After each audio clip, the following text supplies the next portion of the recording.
नमस्कार। कोविड से लाखों रोगी अब ठीक हो चुके हैं, लेकिन सच्चाई यह है कि ठीक होने के बावजूद भी उनमें से ज़्यादातर 85 टू 90% या उससे भी ज़्यादा नॉर्मल फील नहीं कर रहे हैं। कुछ न कुछ समस्याएं उनको परसिस्ट कर रही हैं जो उनके जीवन को नॉर्मल नहीं होने दे रही हैं। अब ये समस्याएं क्या हैं, इनकी देखभाल कैसे करें और इनसे उबर के अपने जीवन को नॉर्मल कैसे बनाएं, यह एक बहुत बड़ा चैलेंज है। और इस वीडियो में हम इसी चैलेंज के इन तीनों मुद्दों को डिस्कस करेंगे और उनका सॉल्यूशन ढूंढने की कोशिश करेंगे। पहला बिंदु कि ये समस्याएं क्या हैं, इनको हम दो पार्ट्स में बांट सकते हैं, फिजिकल प्रॉब्लम्स और साइकोलॉजिकल या मेंटल प्रॉब्लम्स। तो फिजिकल प्रॉब्लम्स कौन सी हैं? फिजिकल प्रॉब्लम्स की एक बहुत लंबी लिस्ट है। सबसे कॉमन है शरीर के अंदर अत्यधिक कमजोरी, बिल्कुल शरीर में से जैसे जान ही निकल गई है।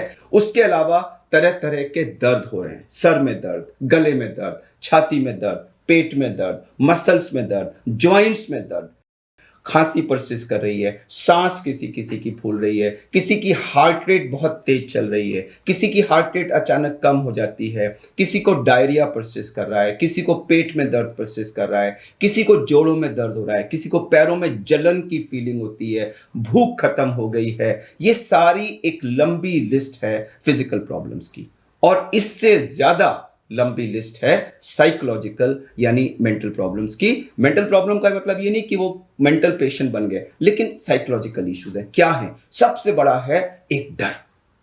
अचानक सबके मन में एक डर समाया हुआ है, कुछ अनहोनी ना हो जाए। डिप्रेशन, बहुत भय है, परेशानी है और टेंशन इतना ज्यादा है कि मतलब स्ट्रेस के मारे सब लोग एकदम मरे से जा रहे हैं। और ये जो स्ट्रेस और ये सारी साइकोलॉजिकल प्रॉब्लम्स हैं, ये साइकोलॉजिकल प्रॉब्लम्स तो करती हैं, कई बार ये फिजिकल प्रॉब्लम भी, यानी कि आप स्ट्रेस में हैं और उसकी वजह से आपको सर दर्द होने लगा, आपको छाती में दर्द का एहसास होने लगा, या बॉडी में जितने भी मैंने फिजिकल सिम्टम्स डिस्क्राइब किए थे वो स्ट्रेस की वजह से फील होने लगे। उसको हम कहते हैं conversion of psychological problems into physical problem. ये सारा कुछ मिल करके लोगों को 1% भी नॉर्मल नहीं फील होने दे रहा है। तो हमने इसका समाधान ढूंढा देखभाल शब्द के अंदर। अब देखभाल में देखिए 4 अक्षर है, द, ख, भ और ला। द यानी कि दवाओं से रिलेटेड जानकारी हम आपको देंगे, ख यानी कि खानपान से रिलेटेड, भ यानी कि भली भांति अपने तन और मन की देखभाल करें, और last but not the least ल यानी कि लंग फाइब्रोसिस, जिसकी सबके मन में जबरदस्त चिंता है, उसको होने से कैसे रोके। जल्दी जल्दी चारों बिंदुओं पर ध्यान देते हैं। अब पहला आया द यानी कि दवा। आप अगर होम आइसोलेशन में थे तो चांसेस हैं कि आप ज्यादा दवाएं नहीं ले रहे होंगे, लेकिन अगर आप अस्पताल से मॉडरेट सीवियर डिजीज से डिस्चार्ज हुए हो तो आप बहुत लंबी लिस्ट ऑफ मेडिसिन पे होंगे। आप स्टेरॉइड्स पे होंगे, आप ब्लड थिनर्स पे होंगे, हो सकता है आप एंटीबायोटिक्स पे हो, एंटी फंगल्स पे हो और बहुत सारी दवाओं पे हो सकते हैं।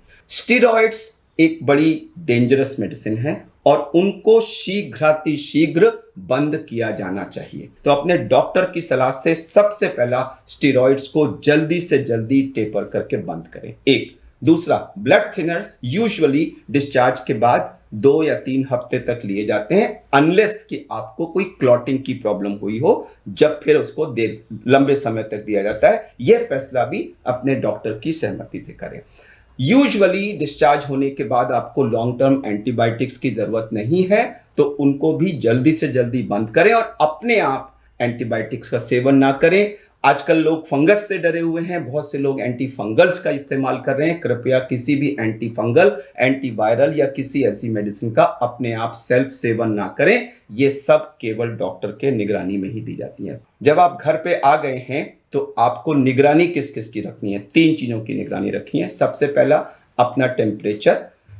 अगर वो 100 से ऊपर है तो उसको हम जरूर सिग्निफिकेंट मानेंगे। लेकिन अगर हल्का फुल्का 98-99 टेम्परेचर है और उसके अलावा आप बिल्कुल ठीक हैं, आपकी भूख अच्छी है, आपको खाने का मन कर रहा है, इसका मतलब बॉडी के अंदर सब कुछ ठीक है। और तीसरी इंपॉर्टेंट चीज है आपका सैचुरेशन। अगर आपका सैचुरेशन 94 से ऊपर है या 92 93 भी है, 90 से ऊपर है, तो हम उसको ठीक मांगते हैं। अपना हार्ट रेट, क्योंकि कई लोगों को 110 120 से ऊपर हार्ट रेट है, तो उसको भी आप मॉनिटर करते रहे। अगर बहुत ज्यादा है तो आपको फिर डॉक्टर को बताना पड़ेगा। अब कुछ चीजें जो एक रेड फ्लैग यानी वार्निंग, खतरे की घंटी क्या होती है। अगर कभी भी आपका 100 101 से ऊपर बुखार होने लगे, या आपका सैचुरेशन कम होने लगे, या आपका हार्ट रेट 130 140 इस रेंज में आ जाए, या कोई भी नए लक्षण, उनकी लंबी लिस्ट है, कोई नए लक्षण आपको डेवलप हो जाए फिजिकल, तो आपको तुरंत डॉक्टर को सलाह लेना चाहिए। तो ये तो था हमारा पहला द, यानी दवाएं जल्दी से जल्दी बंद करें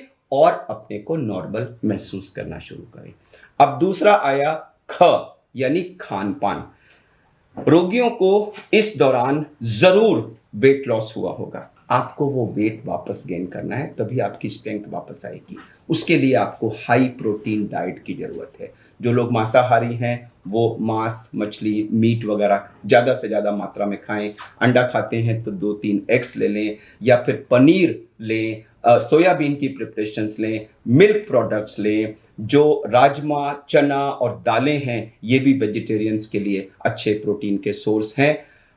चीनी की मात्रा कम से कम रखें। बहुत से लोग diabetes, hypertension, heart disease, asthma या दूसरी बीमारियों से भी ग्रसित होंगे, तो वो उसके लिए जो भी डाइटरी प्रिस्क्रिप्शंस या जो दवाएं हैं उनको जरूर नियमित रूप से लें। फैट्स को बहुत ज़्यादा ना लें। फ्रेश फ्रूट्स लें। पानी 2-2.5 लीटर रोज लें। फ्रेश फ्रूट जूसेस पिएं। स्मोकिंग हरगिज ना करें। ड्रिंक और बाकी जो एडिक्शंस हैं उनको भी जहां तक हो सके अवॉइड करें। तो मील्स पे बहुत ध्यान देना है। ये तो हमारा था दूसरा ख। अब आते हैं हम तीसरे अक्षर पे, यानी कि भ। भरपूर ध्यान दें तन और मन। देखिए, हमने डिस्कस किया था कि बहुत सारी फिजिकल प्रॉब्लम्स होती हैं, शरीर टूट गया होता है, बहुत सारी साइकोलॉजिकल प्रॉब्लम्स होती हैं। ये क्यों हो रही है? एक तो ये है कि जब इतने दिन आप आईसीयू में रहे, अस्पताल में रहे, तो खान पान पूरा नहीं हुआ, शरीर के अंदर इन्फेक्शन था, तरह तरह की दवाइयां गई, उन सब से फिजिकल स्ट्रेस था, वो कारण है। लेकिन उससे बड़ा कारण है मेंटल स्ट्रेस। मेंटल स्ट्रेस क्यों? एक तो अस्पताल, बीमारी, आईसीयू, यह खुद एक मेंटल स्ट्रेस था। उससे ज्यादा लोगों में भविष्य का स्ट्रेस है। किसी को फाइनेंशियल स्ट्रेस है, किसी को अनसर्टेन टुमारो यानी कल क्या होगा इसका स्ट्रेस है। कोई दिन रात टीवी और व्हाट्सएप यूनिवर्सिटी पे निगेटिव न्यूज देख देख करके, उसके कई कारणों से हमें बहुत ज्यादा स्ट्रेस है। और ये स्ट्रेस ही हमारे सारे प्रॉब्लम्स का जड़ है। अब हमें इस स्ट्रेस को कम करना होगा, हटाना होगा, तभी हमारी जिंदगी नॉर्मल हो पाएगी, और फिजिकली भी और मेंटली भी दोनों तरह से नॉर्मल हो जाएगी। उसके लिए क्या स्टेप्स, मैं आपको चंद स्टेप्स बताता हूं।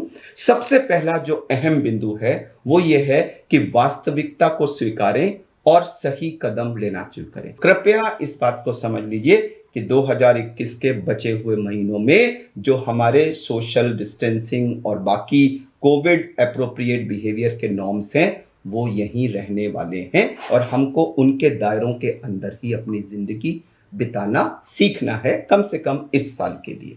तो ये तो एक पहला बिंदु था, वास्तविकता स्वीकारें और उसकी तरफ सही कदम। उससे लड़िए मत, उसको एक्सेप्ट करिए, आपका स्ट्रेस कम हो जाएगा। दूसरा बहुत अहम बिंदु है कि अस्पताल में रह के और बाकी सब कारणों से, वर्क फ्रॉम होम से हमारी दिनचर्या जो 24 आवर बॉडी क्लॉक होती है वो खत्म हो गई है। ना कोई सोने का टाइम है, ना उठने का टाइम है, ना खाने का टाइम है। हमें वो भी एक स्ट्रेस का बहुत बड़ा कारण है। हमें अपनी ओरिजिनल दिनचर्या को सीमित सीमाओं के अंदर ही वापस लाना है। उसके लिए सबसे अहम बिंदु क्या है? सबसे अहम बिंदु है रात का सोना।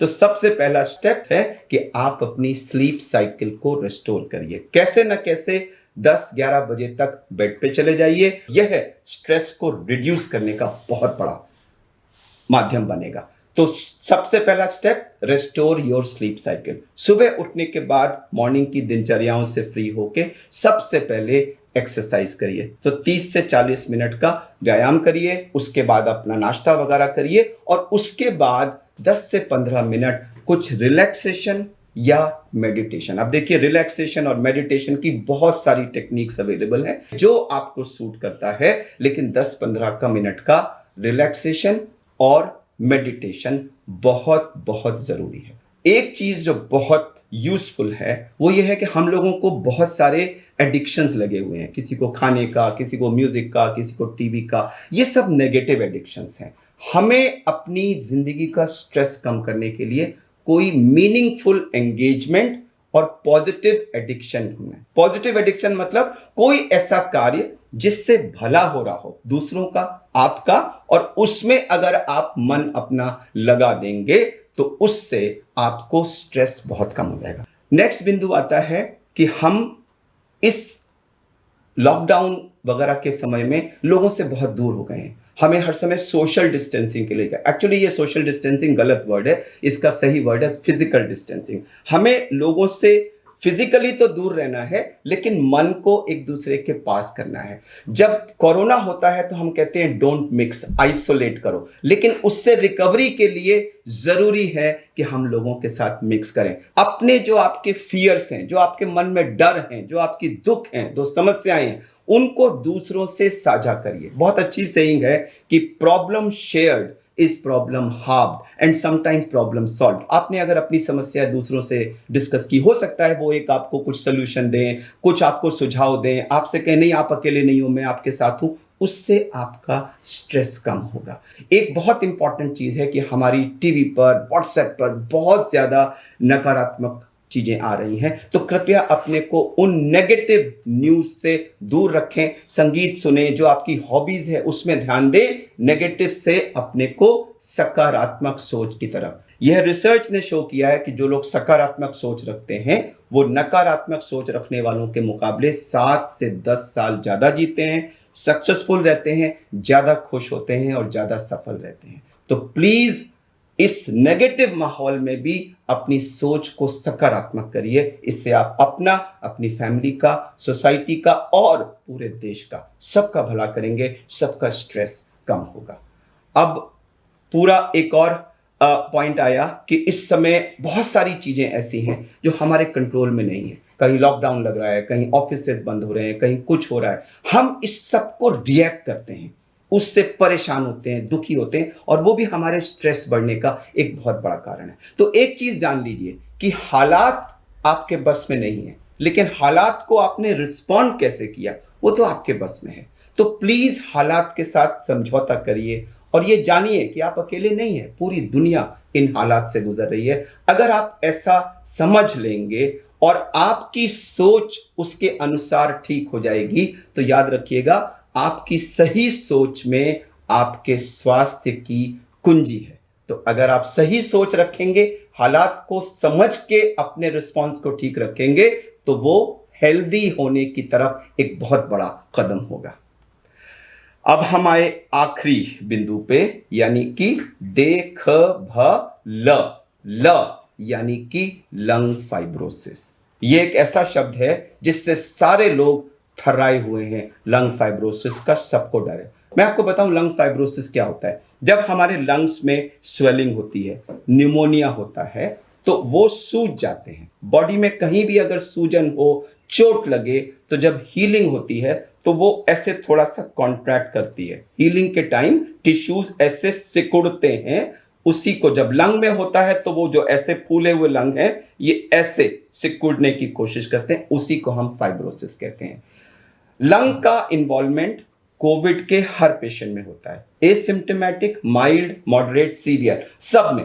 किसी में ना के बराबर होगा, किसी में ज्यादा होगा, किसी में पूरा 100% होगा, लेकिन होता सब में है। और जब ये हील करेगा तो थोड़ा बहुत फाइब्रोसिस हमेशा कॉज करेगा। हो सकता है वो क्लिनिकली इनसिग्निफिकेंट हो, ज्यादातर में, कुछ में सिग्निफिकेंट भी हो सकता है।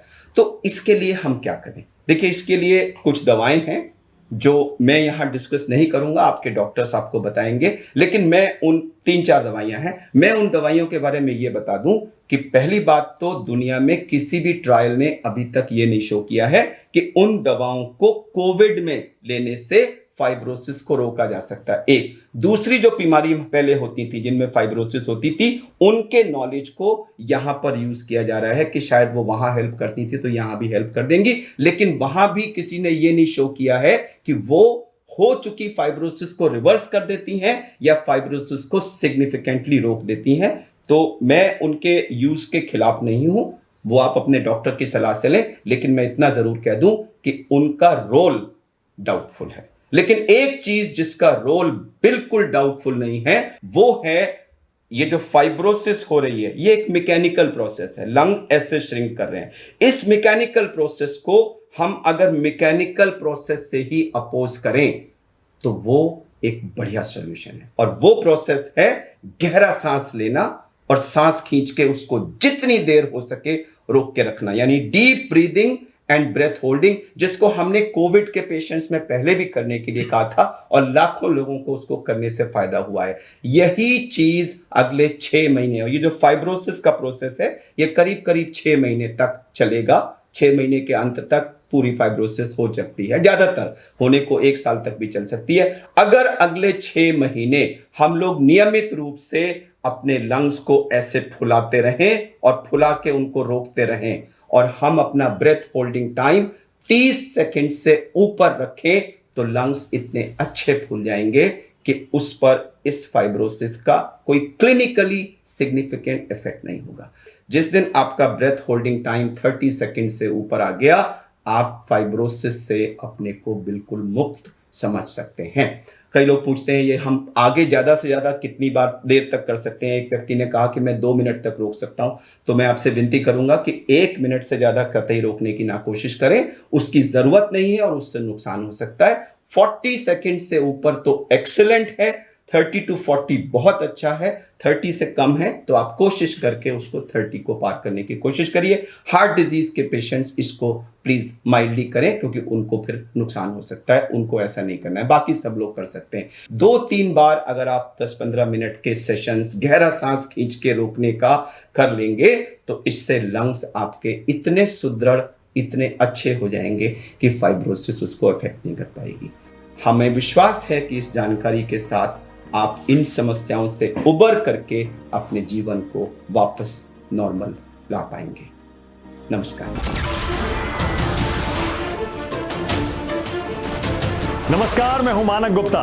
अगर आपको हमारा ये वीडियो पसंद आया हो तो इसे लाइक और शेयर जरूर करें, और हाँ, हमें सब्सक्राइब और फॉलो करना ना भूलें ताकि आप देश और दुनिया की कोई खबर मिस ना करें। तो जुड़े रहिए हमारे साथ और देखते रहिए न्यूज़ 24।